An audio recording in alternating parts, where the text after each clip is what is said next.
মান কানা ইউমিনু বিল্লাহি ওয়াল ইয়াউমিল আখির, ও আমার উম্মতেরা, তোমরা যারা নাকি আল্লাহ তাআলাকে বিশ্বাস করো, আখিরাতের দিনের কথা বিশ্বাস করো, কিয়ামতের দিনের বিচারের দিবসের কথা বিশ্বাস করো, যারা নাকি ঈমান এনেছো, যারা ঈমানের দাবিদার, তাদের জন্য দায়িত্ব হইল ফালইয়াকুল খায়রা, সেজন্য কথা বললে ভালো কথা বলে, সেজন্য ভালো কথা বললে ভালো কথা বলে, ফালইয়াকুল খায়রা, সেজন্য সবসময় ভালো কথা বলে, আও লিয়াসমুত, অথবা চুপ থাকে।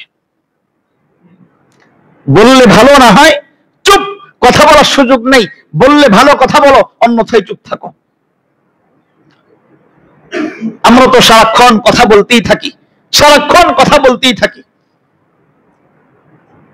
বুখারী শরীফের আরেক riwayতের মধ্যে আল্লাহর হাবিব বলেন যে মানুষ অনেক সময় এমন কথাবার্তা বলে ফেলে, এমন কথা বলে, তার বেখেয়ালের কারণে, তার বেহুশের কারণে এমন কথা বলে ফেলে, আল্লাহর হাবিব বলেন যেই কথার কারণে মাশরিক থেকে মাগরিব পর্যন্ত, অর্থাৎ পৃথিবীর পূর্ব প্রান্ত থেকে পশ্চিম প্রান্ত পর্যন্ত এতটুকু দূরত্ব পর্যন্ত সে জাহান্নামের নিচে নিক্ষিপ্ত হবে, সে জানেও না। বলেন না নাউজুবিল্লাহ।